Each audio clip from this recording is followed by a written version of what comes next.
Eva's Journey. Caretaker. Eva Levante stood leaning against the ivy-covered outer wall of the barn, gazing down into the football field at the farm. The old nets were slack now, needed to be rehung.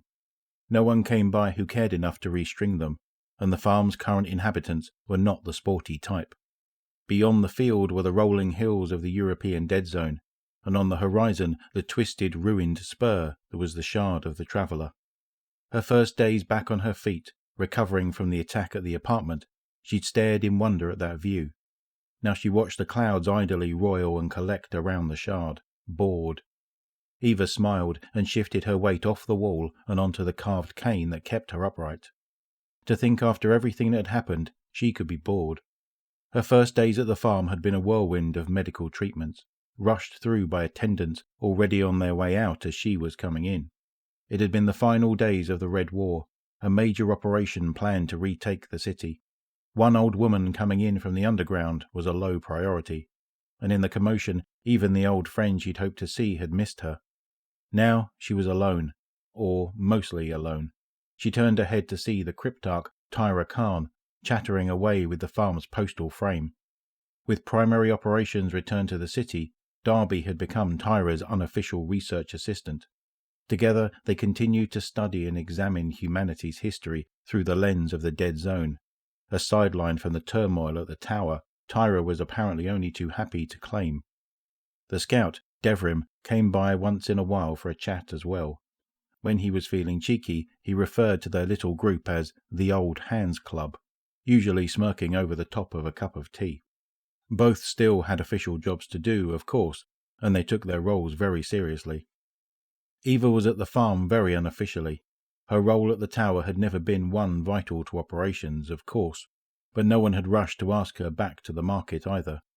Tess and Banshee had reached out once in a while, and she'd given advice on how to set up their new space. But Eva was here at the farm for the lost. They trailed into the place in ones and twos. They all shared something in common. The shard hadn't connected with them. They came to sit and stare at it, off in the distance, to talk about how hard the Red War had been, as unpowered guardians, some forced by circumstance to literally sit on the sidelines. When the light had returned, some of them reported that it felt different.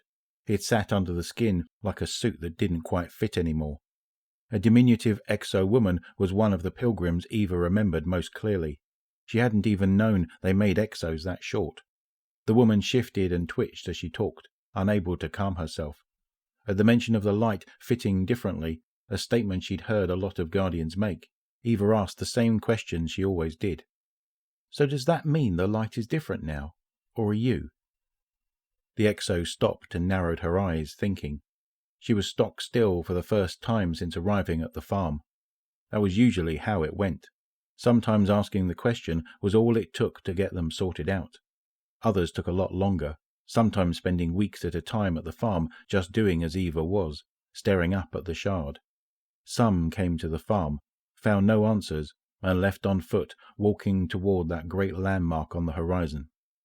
As far as Eva knew, none of them had ever come back through the farm. It was a strange life, another strange time, another role she'd never asked for, but she found she was good at it, and Eva Levante had no interest in returning to the city.